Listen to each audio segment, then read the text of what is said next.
everyone, so in this video I'm doing a watercolor painting, and here's just a sketch that I started off with. I made it in my sketchbook and then I decided that I wanted to make it into a painting. So the watercolors I'm using are Artist Loft brand watercolors. I just got them from Michael's and I've had them for a while.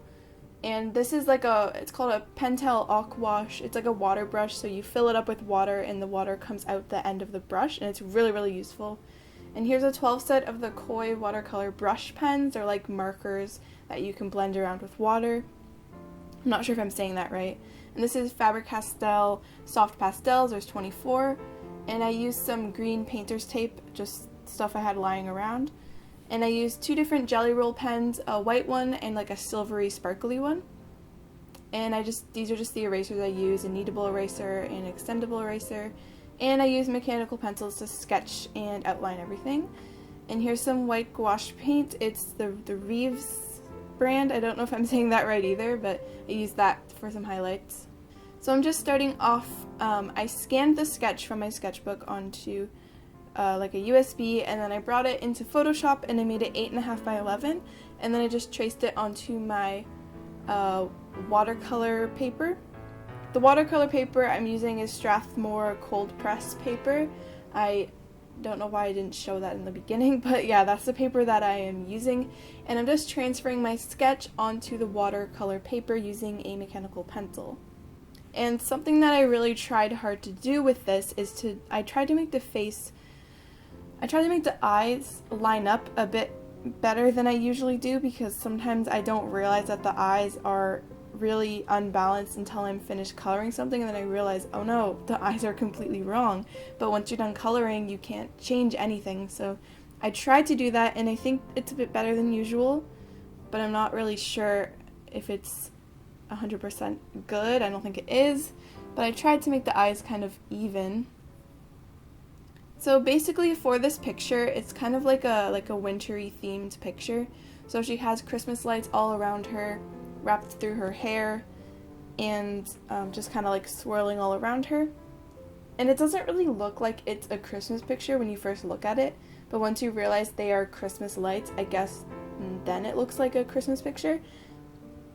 I guess the color scheme isn't very obvious, but it's mostly like a primary color scheme, almost to like show like how Christmas is so much more magical when you're younger, because like primary colors are usually like associated with children because they're like colorful and they're like bright.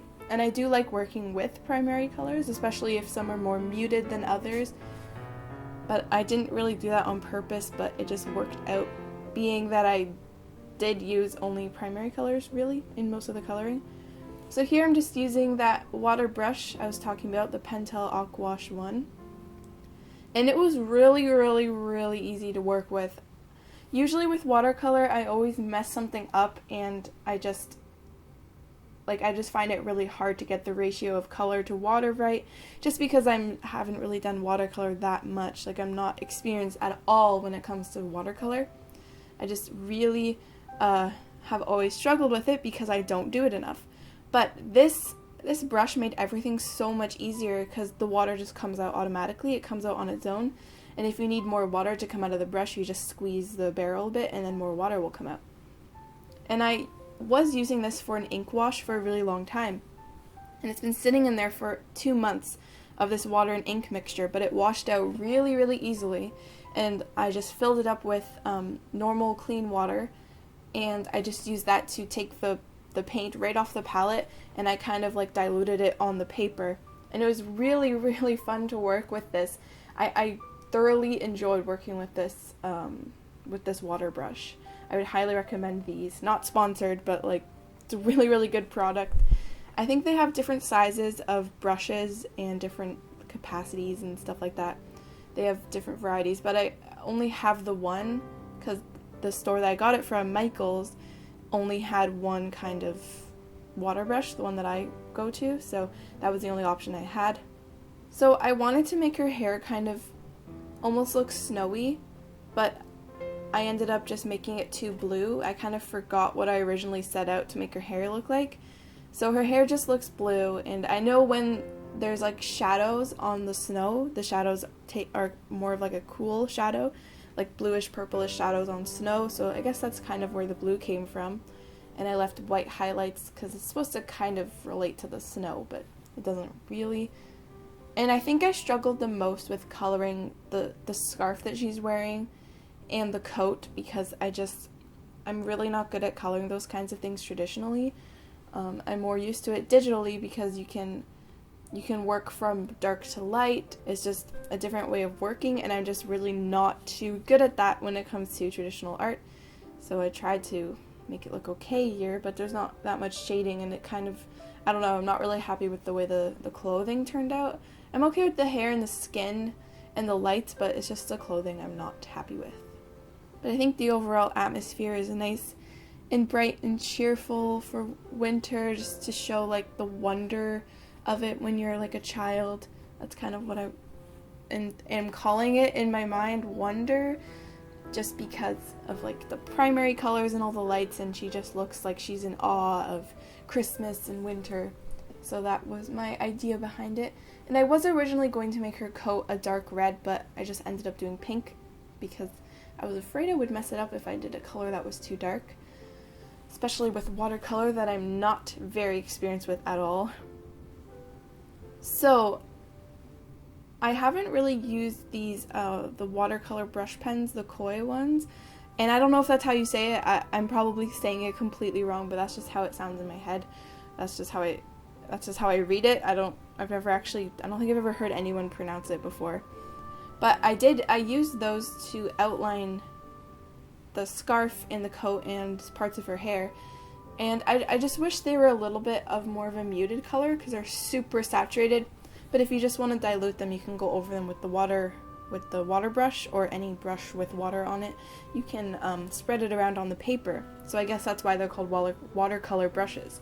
So you can definitely incorporate them into other watercolors. And I haven't used them. I've had them for a year or two, and I haven't used them at all because I won them online through like a contest on a website, and I just didn't use them. But I'm definitely going to be using them in the future because they're really, they made the process easier for outlining the outside edges of everything, just because they're a really, really fine point. And it's kind of hard to get the paint to go really, really fine with the water brush because you don't know if the water is going to suddenly gush out of it. It doesn't really do that, but I just get paranoid. So using the markers was a really, really easy and simple technique. And one thing that I completely forgot to record, I stopped the recording because I wanted it to be a different file, and then I forgot to hit record again, was the pastels that I used. I used pastels to make the lights glow, and I completely forgot to record that. So you'll see here they're suddenly glowing. And the pen that I'm using is a really, really sparkly silver jelly roll pen. And I had so much fun working with that. I wanted to outline all the lights to make them all sparkly, and it is so sparkly. I love this pen. I didn't want to overdo the sparkles, but I just wanted the lights to have an extra shine to them. So only on the original can you see sparkles, not when I scanned it. You can't see the sparkles, but I try to show you at the end it's sparkling.